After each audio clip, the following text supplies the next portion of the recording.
নিখিল, তুমি কি কোথাও যাচ্ছ? ঠান্ডা লেগে গেছে বলে তো আজ আর অফিসে যাইনি। সুদীপ্তও ছুটি করেছে, তাই ঠিক করলাম দুজন বাইরে থেকে কোথাও ঘুরে আসি। আমারও তো সব কাজ হয়ে গেছে, আমি রেডি হয়ে নি, তোমাদের সাথে একটু ঘুরে আসবো। তুমি আবার কোথায় যাবে?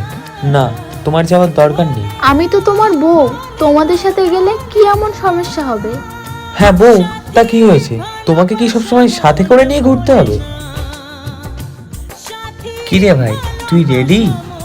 একটু দাঁড়া, আমার বউ শাড়ি পরছে। ও, তোর বউ যাবে? ঠিক আছে। বৃষ্টি, তুমিও রেডি হয়ে নাও। কেন?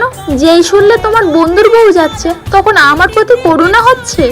আমাকে তোমার বোঝা বলে মনে হয়, তাই না? যেদিন তুমি সেটা মনে করবে না সেদিন থেকেই তোমার সাথে যাব। বিয়ে মানে স্বামী স্ত্রী দুজন একসাথে থাকা, এক হয়ে চলা, একে অপরকে গুরুত্ব দেওয়া।